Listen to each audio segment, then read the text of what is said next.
Ayurveda teaches people how to take care of themselves. Ayurveda teaches people to be a doctor, to be a physician of themselves. How it teaches to, so it says, know yourself. Know your physical body, know your spiritual body, and know your mind, how they work.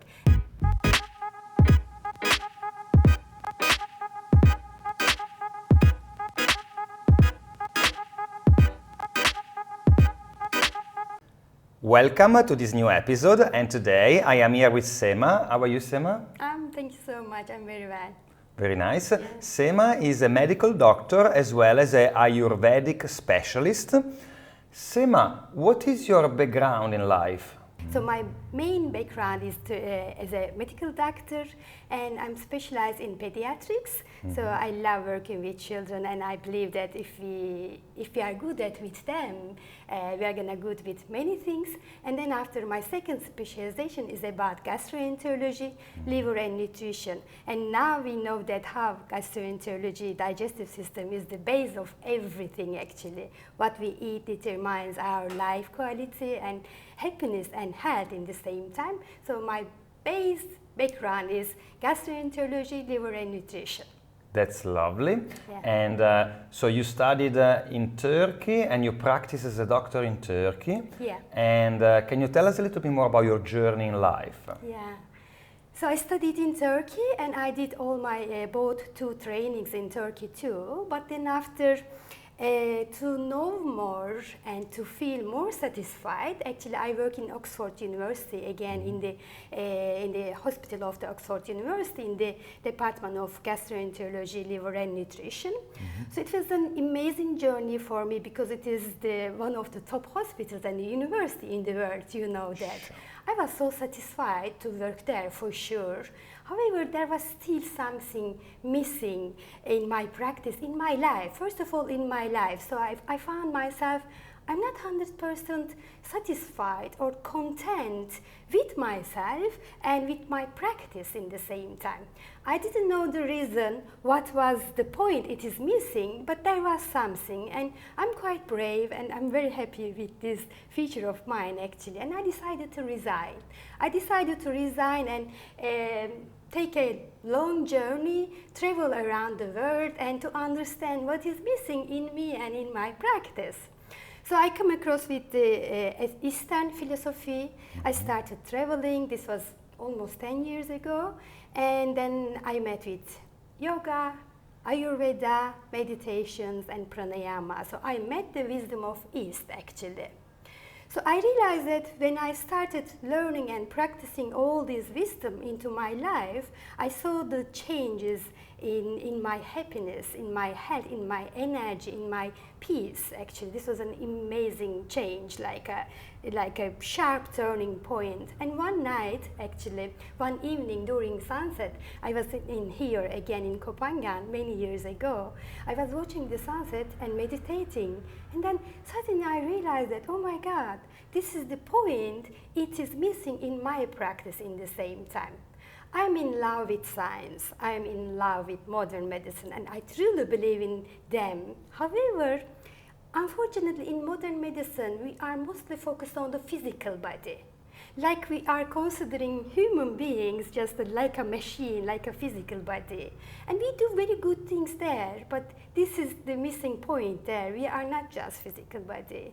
We are energetical bodies, emotional bodies, and spiritual bodies are so important.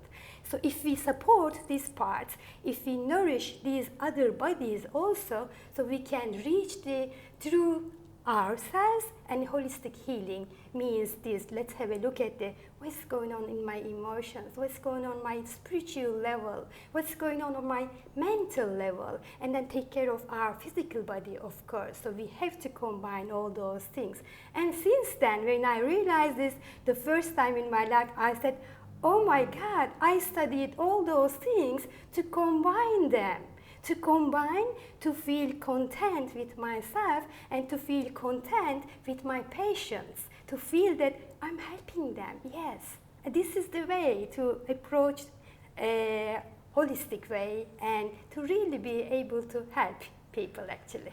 What you say, rings a bell, and absolutely, I totally agree with you. I think that the mechanicistic way of looking at humans and even the world is very reductive in nature, and we are a lot more than just a physical body.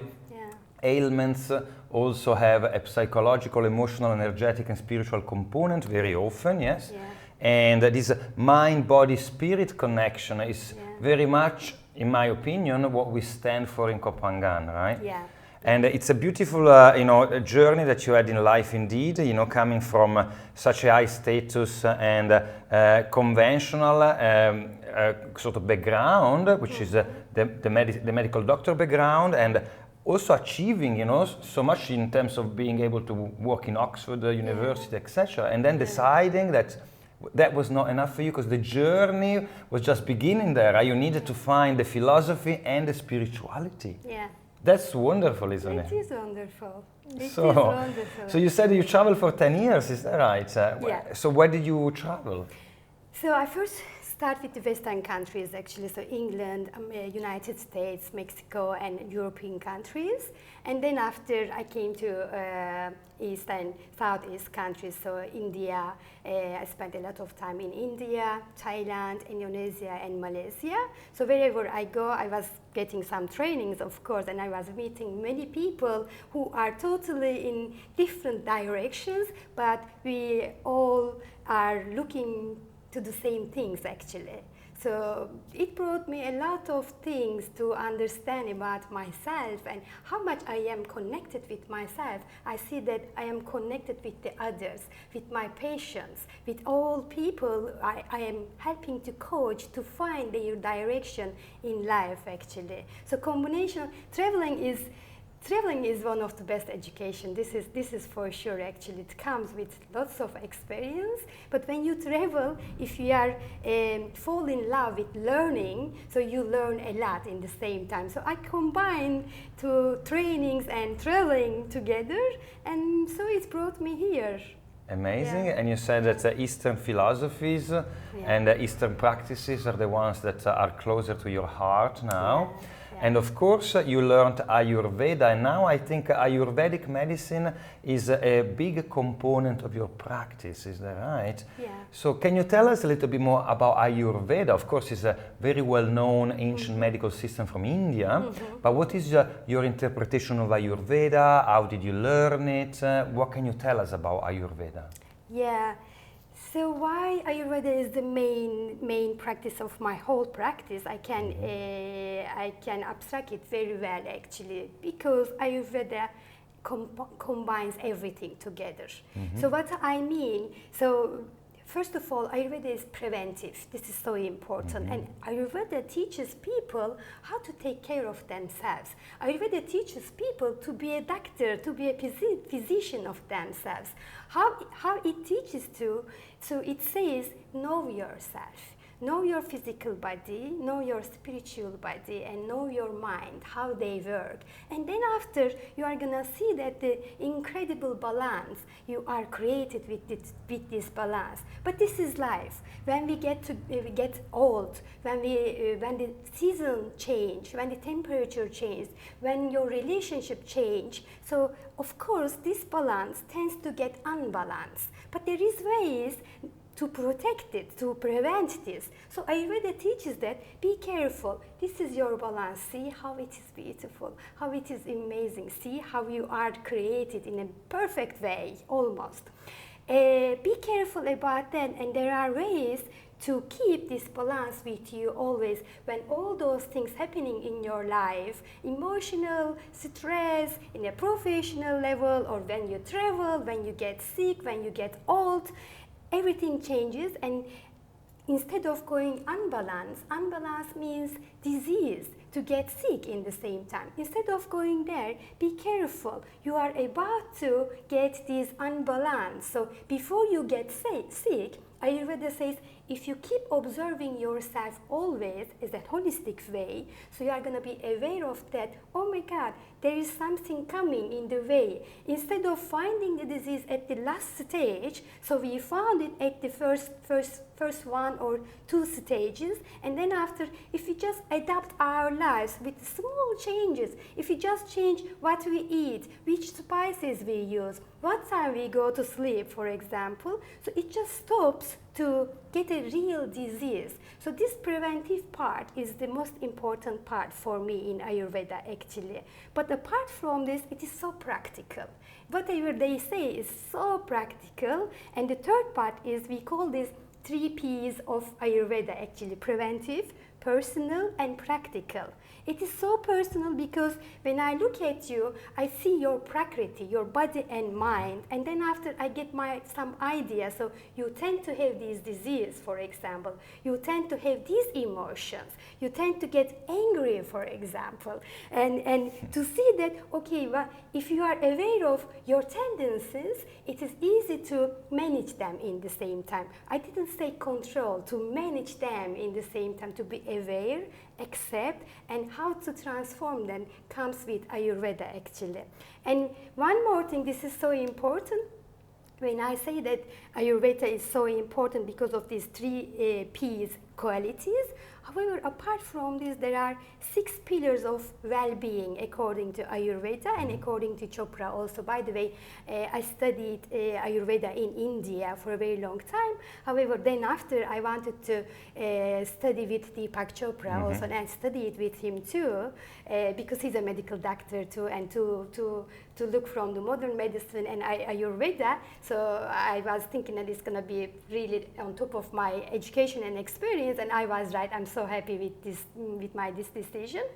So especially according to Ayurveda and according to Deepak Chopra's approach to Ayurveda, well-being has 6 pillars, and we have to take care of all these 6 pillars. What are they? The first one is the nutrition, of course. What you eat and what you digest determines almost everything in our life, and I know that you know this very well in the same time. This is your specialist too. The second part is, I'm going to talk here. The first one is nutrition, and the second one is exercise. So exercise is so important, to move is so important, but it is also important which kind of exercise is best for you. It's not, for example, Ashtanga is not best yoga style for what type of people. They have to be more grounded, more slowed down, for example. So Ayurveda says, okay, exercise, but according to your body-mind type, this exercise will be good for you. And after exercise, sleeping. Sleep is so important. How you sleep, how is your environment when you go to sleep? Do you prepare yourself before you go to sleep, for example? Or what time you sleep? Because there are some magical hours. If you sleep on those magical hours, you are gonna rejuvenate yourself. And there are some things you have to do, all those things before you go to sleep, to use those magical hours not to get aged, for example, and detox yourself during our sleeping. Sleeping is not just a dead stand, it's the rejuvenating and detoxifying part of our life. So this is so important. So nutrition we said, sleeping we said, and exercise, and then meditation. So it talks about meditation a lot, again, because so meditation is to be connected with yourself, to be connected with our true self, who we are, why we are here, what is my purpose, why I am grateful, what's going on. So all those things to connect with myself, and then after, if I am connected with myself, it means I have a better relationship with myself. Because I see myself, I accept myself, and then after I have the chance to transform myself if I have some less bright, uncomfortable parts, let's say. We all have this, and this is absolutely okay. through the meditation, if I have a better relationship with myself, I have a better relationship with you. I have a better relationship with everyone, with my patients. For sure. And this determines everything actually. And it comes to related with the emotions. So when I am connected with myself through meditation, so I'm able to see my emotions more too in the same time. Sure. And to manage our emotions determines our life quality. If I am not so easy to get triggered with anything in my life, it means my life quality is a lot. And peaceful mind is happiness. Sure. Peaceful mind is bliss, we know. So this is the emotions is the fifth pillar of the health. And the last one is self-care.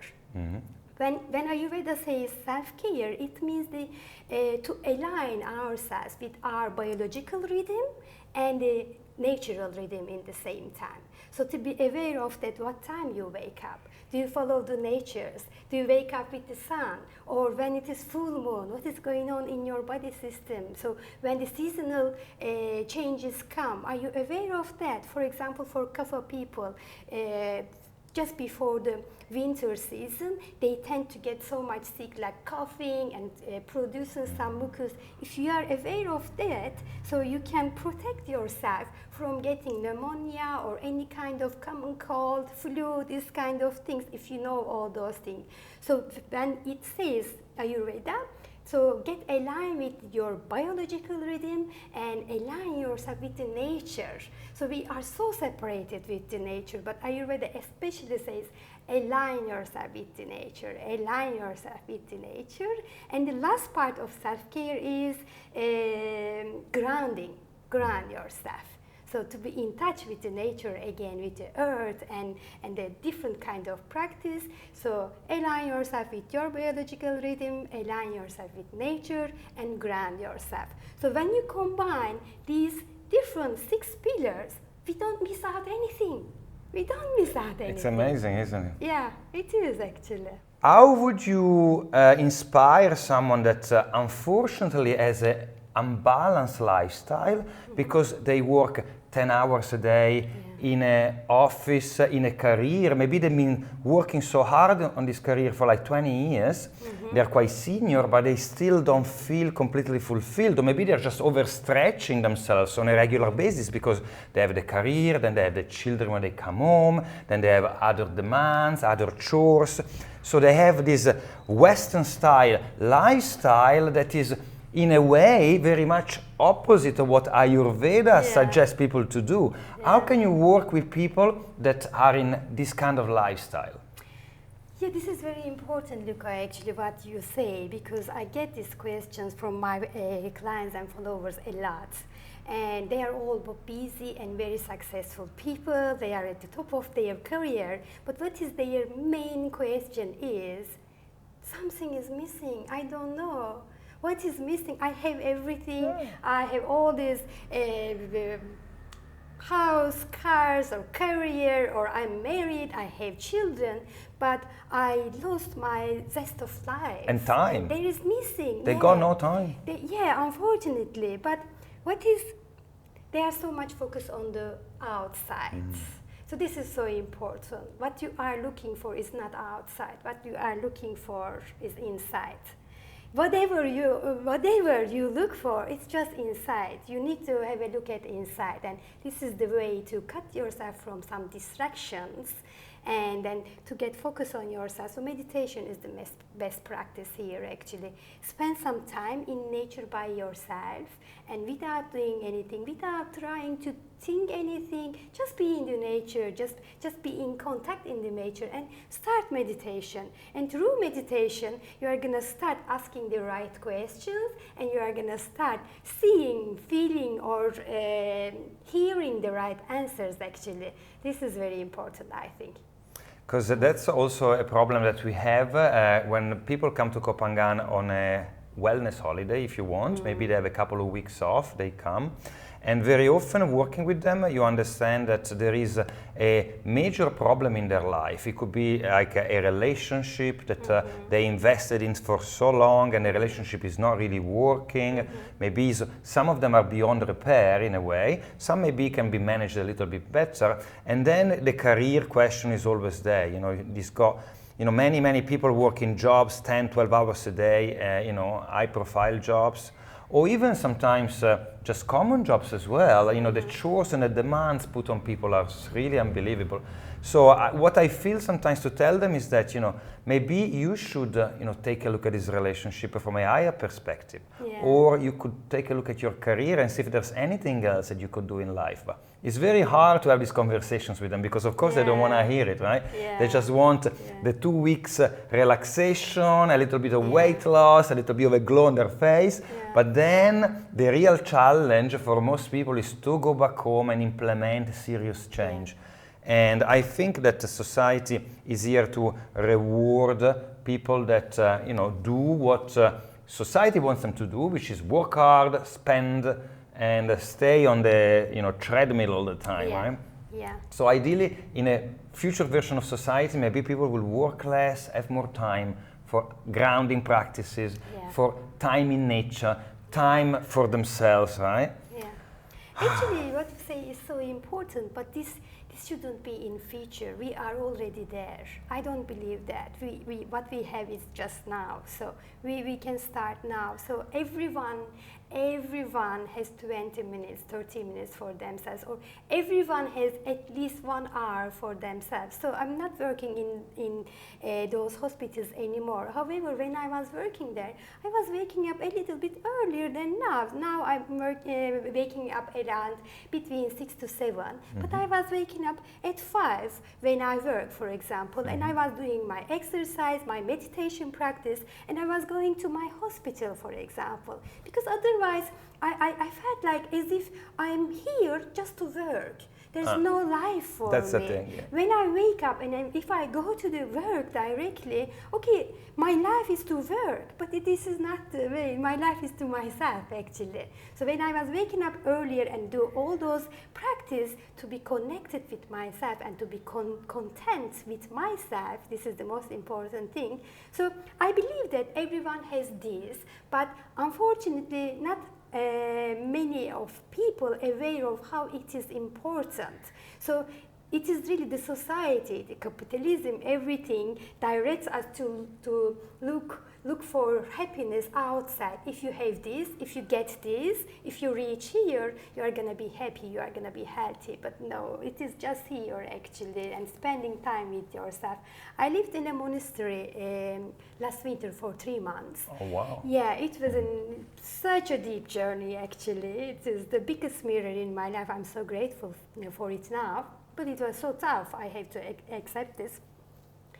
So at some point, I was gonna move in a different room from my room because it had a beautiful view in front of the room, and I wanted to make my meditations in front of that view. So when I asked this question to the head of the monk, he said, "No, you can't move." I said, "Why?"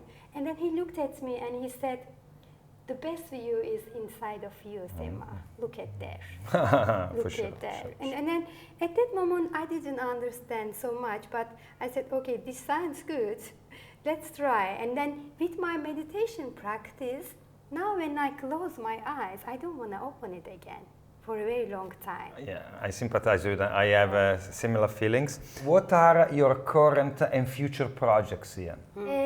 So I'm launching my online business, and I'm focused on preparing workshops on Ayurveda, on meditation, and on pranayamas. Apart from this, I consult people here when they have some disease or when they feel that there's some unbalance in their life, in their body, or in their mind. So I give consultations here also.